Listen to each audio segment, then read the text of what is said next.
আমি প্রথমেই daffodil international ইউনিভার্সিটিকে অভিনন্দন জানাতে চাই। এই মাত্র কয়েকদিন আগে আন্তঃবিশ্ববিদ্যালয় ক্রীড়া প্রতিযোগিতায় সারা বাংলাদেশের মধ্যে ড্যাফোডিল ইন্টারন্যাশনাল ইউনিভার্সিটি চ্যাম্পিয়ন হওয়ার গৌরব অর্জন করতে পেরেছে। তার জন্য আমি ড্যাফোডিল ইন্টারন্যাশনাল ইউনিভার্সিটির একজন শুভাকাঙ্ক্ষী হিসেবে, বন্ধু হিসেবে আপনাদেরকে অসংখ্য অসংখ্য ধন্যবাদ এবং অন্তর থেকে অভিনন্দন জানাচ্ছি।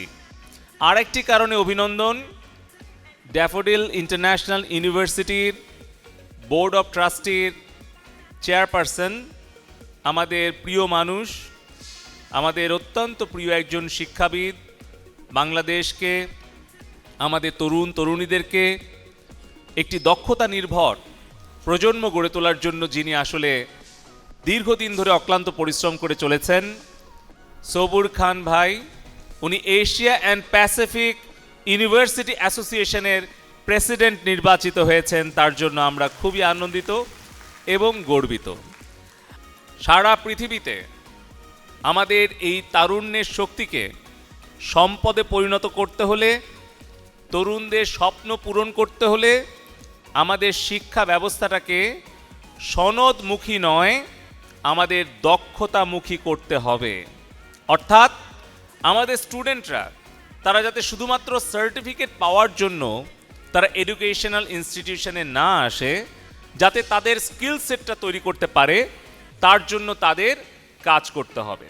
আমাদের আজকে UNDP, Grameenphone, high tech park authority, BIDA এবং ডিআইইউ, আমাদের এই যে ডিআইইউ এর যে 19,000 স্টুডেন্ট আছে, আমাদের ছাত্রছাত্রী বন্ধুরা আছে, তাদের সাথে আমাদের যারা ইন্ডাস্ট্রি লিডার, তাদের একটা সেতুবন্ধন রচনা করেছে আমাদের FutureNation DIU জব উৎসবের মধ্য দিয়ে। এই যে 200 প্রতিষ্ঠান আজকে এসছে, তাদের সাথে আমাদের এই 19,000 ছাত্রছাত্রীদের যে সেতুবন্ধন রচনা করে দিল DIU, UNDP, Grameenphone, high tech park, BIDA, FutureNation platform করে, এটা একটা সেতুবন্ধন রচনা করে দেওয়া।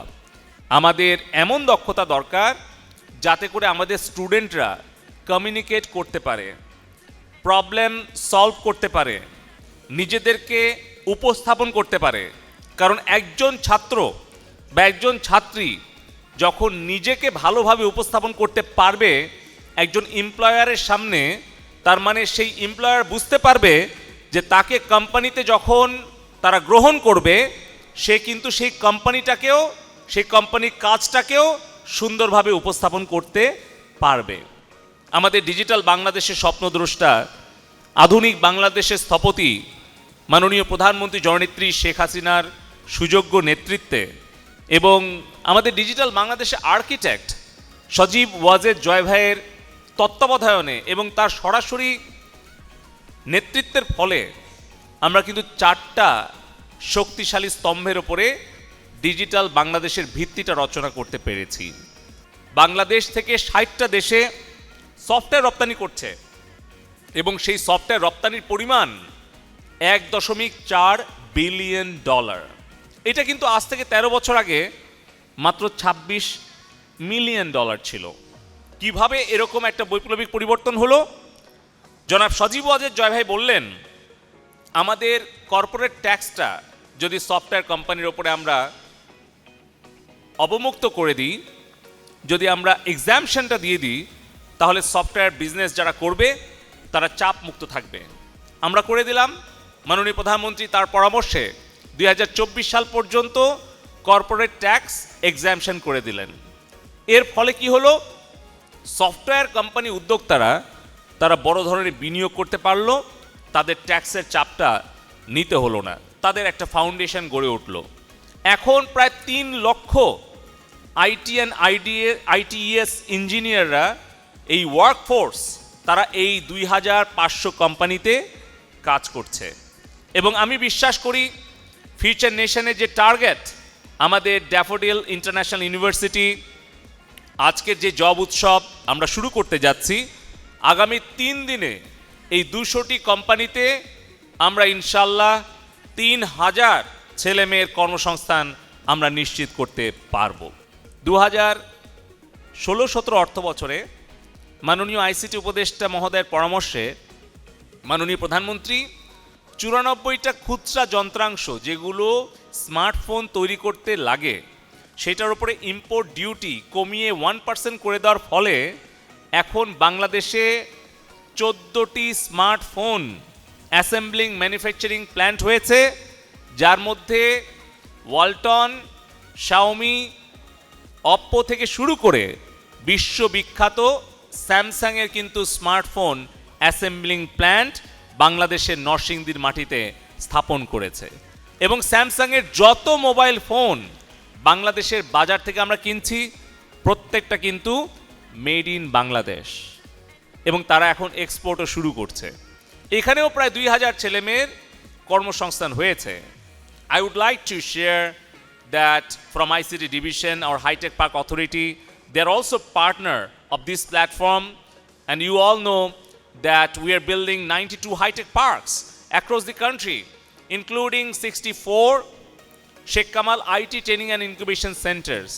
I'm really interested to share all of our infrastructures and resources to achieve this 1 million job replacement target fulfilling by 2025, because we have also target to create 3 million jobs by 2025, and we would like to achieve of exporting $5 billion from our ICT sector by 2025. I'm really happy to share that we have established 13,000 Sheikh Russell Digital Computer Labs.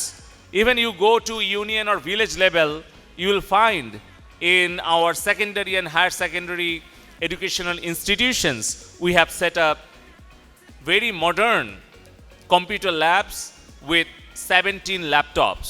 We have established 300 School of Futures where our secondary and higher secondary students are getting AR, VR, robotics, and some other frontier technologies, hands-on experiences and trainings to develop them ready for the future.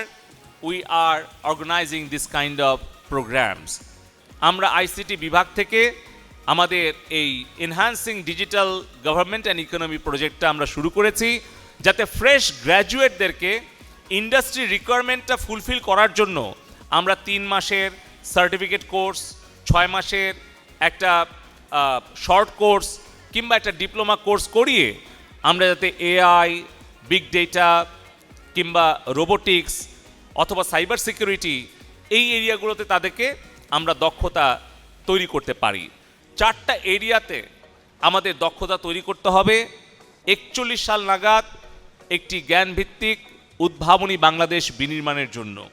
এবং আমি আপনাদেরকে আশ্বস্ত করছি, আমাদের এই 4টা এরিয়াতে যদি ভিএলএসআই ল্যাব সাপোর্ট লাগে, রোবোটিক্স ল্যাবটা আমি ভিজিট করব, যদি আরও প্রয়োজনীয় সহযোগিতা লাগে, এবং পাশাপাশি ক্লাউড কম্পিউটিং এবং আমাদের ডেটা অ্যানালিটিক্স এটার জন্য যে ল্যাব সাপোর্টটা লাগে সেটা আমাদের আইসিটি ডিভিশন থেকে আমরা ডিআইইউকে আমরা খুব দ্রুত সময়ের মধ্যে সেই সাপোর্টগুলো দেব। তো আমরা একসাথে কাজ করতে চাই, সরকার, বেসরকারি খাতের শিল্প উদ্যোক্তা এবং একাডেমিয়া, আমরা একসাথে মিলে যে কাজটা শুরু করেছি সেটি আমরা পূরণ করার মধ্য দিয়ে আমরা বঙ্গবন্ধুর স্বপ্নের সোনার বাংলার আধুনিক রূপ একটি স্মার্ট বাংলাদেশ 41 সাল নাগাদ ইনশাল্লাহ আমরা বিনির্মাণ করব।